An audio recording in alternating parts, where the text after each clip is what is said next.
Hello students, Mr. Boggs here. I'm going to give you a worked example. This is section 2.5 in our textbook, question number 5. So let's see how this works out.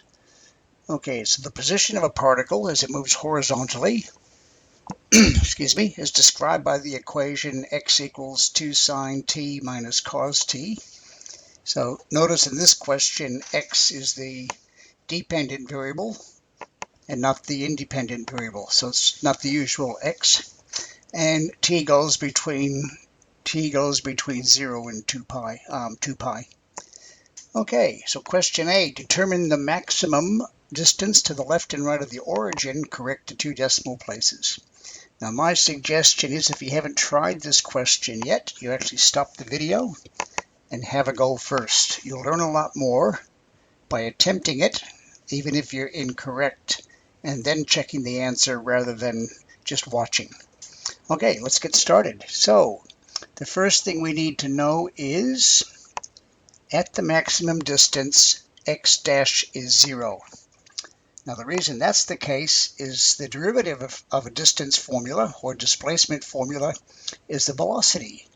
And if you think of this particle going back and forth horizontally, when it gets to the maximum and minimum distances away, the actual velocity is 0, and therefore the derivative is 0. So, knowing that, there's the function, and now we just have to find the derivative of the function, and that's giving us the velocity. So over here I could write v equals. So, what we have to do now, we want the velocity to be 0, so we set that equation equal to 0. And we've got a problem similar to this we did a couple of days ago. How do we solve for t when we've got a sine and a cosine? And the answer is, bring the cosine term to the right-hand side of the equal sign. So 2 cos t moved across to the right becomes negative 2 cos t. And then divide both sides by cosine of t. And on the left-hand side, sine over cos is tan. And on the right-hand side, the cos t's cancel out, leaving us with negative 2. So now we have to solve the equation tan of t equals negative 2. So this is stuff you did back in grade 9. T is the inverse tangent of negative 2. It's not a nice number, so use your calculator. And you get t equals negative 1.10. Now the domain for this is between 0 and 2 pi, so that particular value from the calculator is outside the domain. So here's where you have to think about, whereabouts is tangent negative? And the answer is tangent is negative in quadrant 4. That's the answer they gave us, negative 1.10. They've actually gone backwards to find that angle. But I need to get this angle in quadrant 2, because tangent's negative there, and I also need this angle in quadrant 4. So to do that, what I have to do is, I've got the angle negative 1.1, just add pi onto that, which is half a circle. And that gets the answer in quadrant 2. So that's 2.03. And then I have to add 2 pi onto that to go all the way around.